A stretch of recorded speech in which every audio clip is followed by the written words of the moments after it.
memaparkan materi kami dengan judul Konsep Pengaruh Obesitas dan Gap pada Obat-obatan dalam mata kuliah Interaksi Obat dan Makanan. Sebelumnya, kami akan memperkenalkan kelompok kami, yaitu kelompok 6, dengan nama-nama anggota sebagai berikut, yaitu yang pertama yaitu Ketua Kelompok atas nama Sri Wayuningsih. Selanjutnya yaitu Ipmawati Patinggi. Selanjutnya yaitu ada Siti Fadila Ponto. Dan terakhir ada Lady Lani, yaitu saya sendiri sebagai moderator. Selanjutnya kita akan dengarkan materi yang akan dipaparkan oleh Ketua Kelompok yaitu Sri Wayuningsih dengan judul Konsep Pengaruh Obesitas dan Gap pada Obat-obatan. Dipersilakan. Apa itu obesitas? Obesitas merupakan suatu keadaan fisiologis akibat dari penimbunan lemak secara berlebihan di dalam tubuh. Saat ini gizi lebih dan obesitas merupakan epidemik di negara maju seperti Inggris, Brazil, Singapura, dan dengan cepat berkembang di negara berkembang. Prevalensi obesitas meningkat secara signifikan dalam beberapa dekade terakhir dan dianggap oleh banyak orang sebagai masalah kesehatan masyarakat yang utama. Kegemukan atau obesitas merupakan masalah global yang melanda masyarakat dunia baik di negara maju maupun di negara berkembang, termasuk Indonesia. Obesitas di Indonesia sudah mulai dirasakan secara rasional dengan semakin meningginya angka terjadinya. Selama ini, kegemukan di Indonesia belum menjadi sorotan. Mengapa? Karena masih disibukkan masalah anak yang kekurangan gizi. Perubahan gaya hidup termasuk kecenderungan mengonsumsi makanan dengan makanan mengandung lemak tinggi merupakan faktor yang mendukung terjadinya kelebihan berat badan dan obesitas. Berbagai upaya untuk melangsingkan tubuh telah banyak dilakukan, diantaranya dengan pengaturan makan, merubah gaya hidup, pemberian obat, dan pembedahan untuk mengurangi lemak atau mengangkat sebagian usus. Selanjutnya, apa itu GAP? Malnutrisi yaitu gizi buruk atau kekurangan energi protein dan defisiensi mikronutrien merupakan masalah yang membutuhkan perhatian khusus, terutama di negara-negara berkembang, yang merupakan faktor resiko penting terjadinya kesakitan dan kematian pada ibu hamil dan juga balita. Di Indonesia, GAP juga menjadi masalah kesehatan penting, darurat di masyarakat terutama anak balita. Kasus kematian balita akibat gizi buruk kembali berulang. Terjadi secara masif dengan wilayah sebesar yang hampir merata di seluruh tanah air. Sejauh pemantauan yang telah dilakukan, temuan kasus tersebut terjadi setelah anak-anak mengalami fase krisis. Prevalensi balita yang mengalami gizi buruk di Indonesia masih tinggi. Hasil Susenas menunjukkan adanya penurunan prevalensi balita gizi buruk, yaitu dari 10,1% pada tahun 98 menjadi 8,1% pada tahun 99 dan menjadi 6,3% pada tahun 2001. Namun pada tahun 2002 terjadi peningkatan kembali prevalensi gizi buruk dari 8,0% menjadi 8,3% dan kembali meningkat menjadi 8,8% pada tahun 2005. Berdasarkan laporan dari Dinas Kesehatan seluruh Indonesia terjadi penurunan kasus gizi buruk, yaitu pada tahun 2005 terdata 76.178 kasus, kemudian turun menjadi 5.106 pada tahun 2006.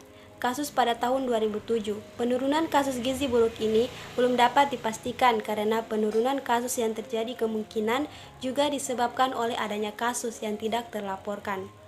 Mencuatnya kembali pemberitaan di media massa akhir-akhir ini mengenai balita gizi buruk yang ditemukan dan meninggal menunjukkan sistem surveillance dan pengulangan dari berbagai instansi terkait belum optimal. Secara sederhana, timbulnya obesitas dapat diterangkan bila masukan makanan melebihi kebutuhan vali.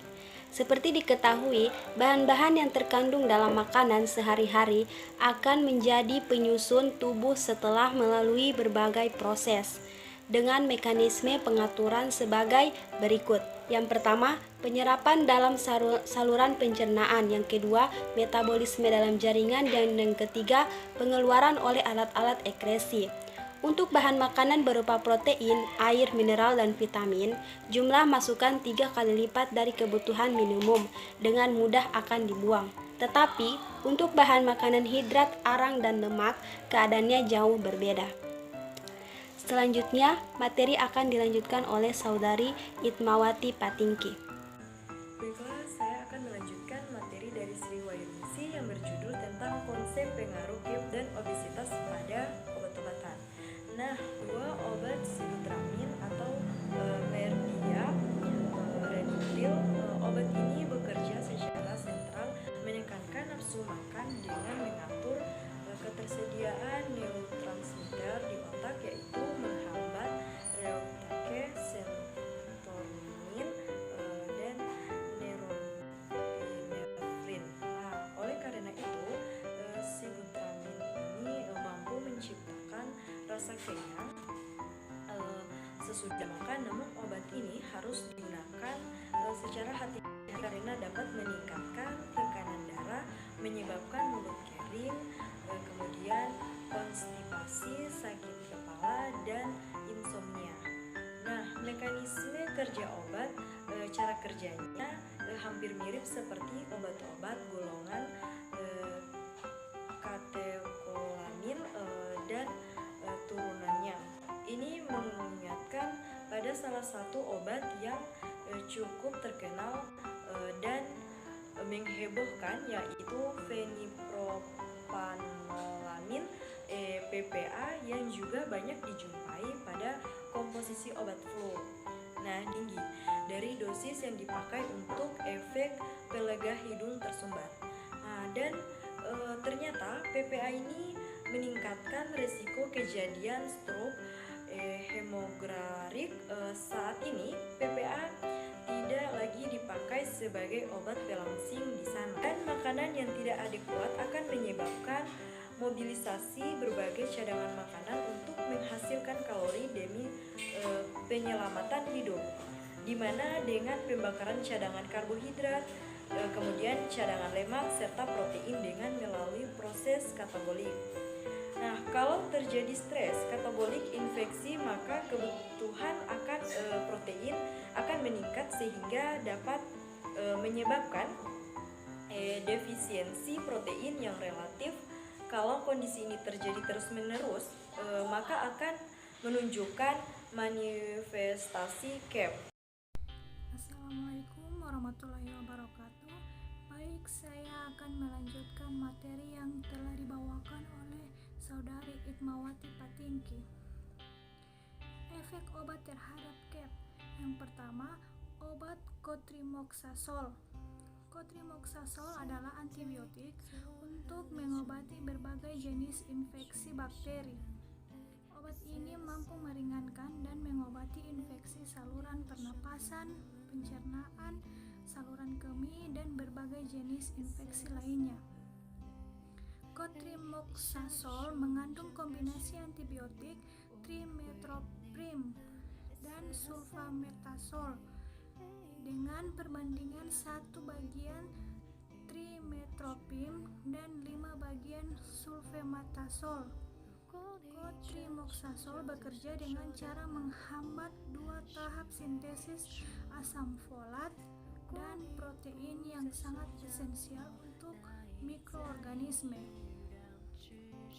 Trimethoprim sendiri adalah bakterisida atau membunuh bakteri, sedangkan sulfametazole adalah bakteriostatik atau menghentikan perkembangbiakan bakteri.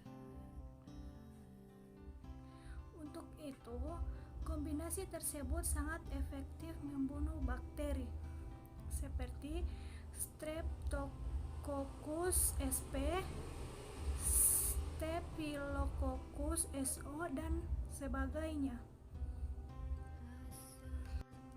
Yang kedua, amoxicillin. Amoxicillin adalah obat untuk mengobati berbagai macam infeksi bakteri. Obat ini termasuk ke dalam antibiotik golongan penicillin. Obat amoxicillin bekerja dengan cara menghentikan bakteri berkembang biak dan membunuh bakteri penyebab infeksi dalam tubuh. Antibiotik ini harus didapatkan dan dikonsumsi berdasarkan resep dokter. Amoxicillin tidak bisa dibeli secara bebas. Infeksi obat dapat mengubah cara kerja dan kemanjuran obat atau meningkatkan risiko efek samping yang serius. Interaksi juga bisa meningkatkan risiko keracunan karena tubuh tidak bekerja maksimal mengeluarkan sisa zat obat.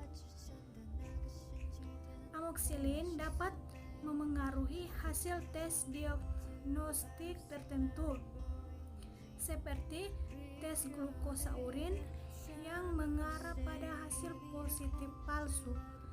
Amoxicillin umumnya diresepkan dan dikombinasikan dengan obat seperti clarithromycin. Namun dengan obat-obat ini, kemungkinan interaksi dapat terjadi. Hanya itu materi yang bisa saya sampaikan. Saya kembalikan kepada moderator. Demikianlah hasil presentasi dari kami, yaitu kelompok 6 dengan judul materi konsep dan pengaruh obesitas dan KEP pada obat-obatan. Dan atas perhatian kami ucapkan terima kasih. Assalamualaikum warahmatullahi wabarakatuh.